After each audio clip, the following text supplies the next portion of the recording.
জুলাই জাতীয় সনদ নিয়ে এত বেশি রাজনৈতিক ডামাডোল ফেব্রুয়ারি থেকে এখন পর্যন্ত অক্টোবর পর্যন্ত বিভিন্ন স্তরে অনেকগুলো রাজনৈতিক দল স্টেক হোল্ডার সহ অনেকের সাথেই আলোচনা করা হয়েছে। আমরা টেলিভিশনে প্রতিদিন দেখেছি, পত্রপত্রিকাতে প্রতিদিন আপডেট দেখেছি। আপনার কাছে এই পুরো প্রক্রিয়ার কে যদি আপনি যদি সামারাইজ করেন, এই পুরো প্রক্রিয়ার আসলে সামারাইজেশনে এর উদ্দেশ্য কি ছিল আর এখন আমরা কি পাচ্ছি?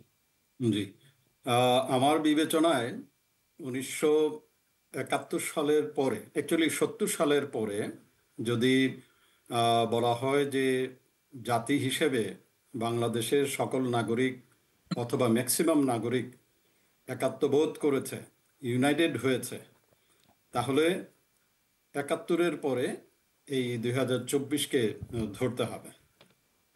সো 2024-এ আমরা যে প্রেক্ষাপটটা পেলাম সেই প্রেক্ষাপট হলো যে বর্তমান যে সরকার অথবা 24 মানে গত বছরের জুলাইতে যে সরকার দায়িত্বভার গ্রহণ করে তাদের উপরে আস্থা সমস্ত জাতির ছিল।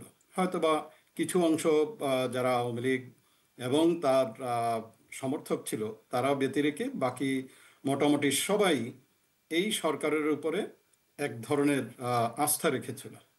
এবং সেই আস্থার পরিপ্রেক্ষিতে আমার কাছে যেটা মনে হয়েছে যে বর্তমান সরকার যেটা চেয়েছেন যে পাবলিক রিপ্রেজেন্টেটিভ যারা আছে, অর্থাৎ রাজনৈতিক দল যারা আসলে দেশ চালাবেন ও চালিয়েছেন বর্তমানে, তাদের সকলকে যদি একটা প্ল্যাটফর্মে নিয়ে আসা যায় এবং তাদেরকে যদি একসাথে যে ঐক্যের কথা আমি বললাম কিছুক্ষণ আগে, সেই ঐক্যের ভিত্তিতে যদি সামনের দিকে আগানো যায় তাহলে দেশ এবং জাতি মানুষ উপকৃত হবে। সো সেই ভিত্তিতেই সম্ভবত এই ঐকমত্য কমিশন গঠন করা হয়েছে।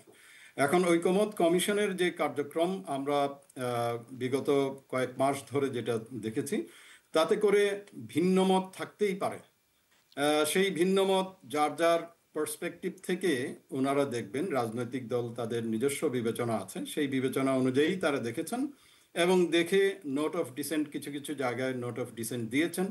তাদের চিন্তায় ভবিষ্যৎ বাংলাদেশ কেমন হবে অথবা বাংলাদেশের জন্ম কিভাবে হয়েছে, কোন ফিলসফিক্যাল ভিত্তিতে হয়েছে, সেই বিবেচনায় তারা কিছু কিছু জায়গায় ঐকমত হয়েছেন এবং কিছু কিছু জায়গায় নোট অফ ডিসেন্ট দিয়েছেন। অর্থাৎ তারা এই যে প্রস্তাবনা দিয়েছে সেই প্রস্তাবনায় তারা রাজি হন নাই।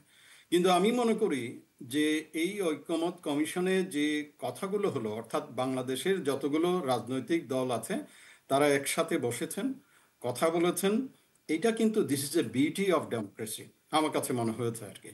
যে কথা বলবেন, একজন আরেকজনের অপিনিয়ন শুনবেন, কেউ কেউ তার যুক্তি খণ্ডন করবেন এবং বাংলাদেশের ডেমোক্রেসির ক্ষেত্রে এটা আমার কাছে মনে হয় this is a good step.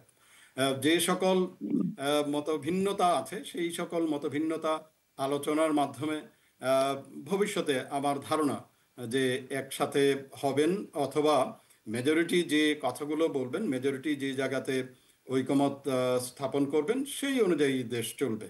So আমি সার্বিক বিবেচনায় মনে করি যে সকল জায়গায় যে সকল প্রস্তাবে সকল দল মত নির্বিশেষে এক হয়েছেন, ঐকমতে পৌঁছেছেন, সেই সকল কাজগুলো এখন করা যেতে পারে। অর্থাৎ এই গভর্নমেন্টও করতে পারেন অথবা পরবর্তীতে যারা নির্বাচিত হবেন তারাও করতে পারেন। So I look at it in a positive way.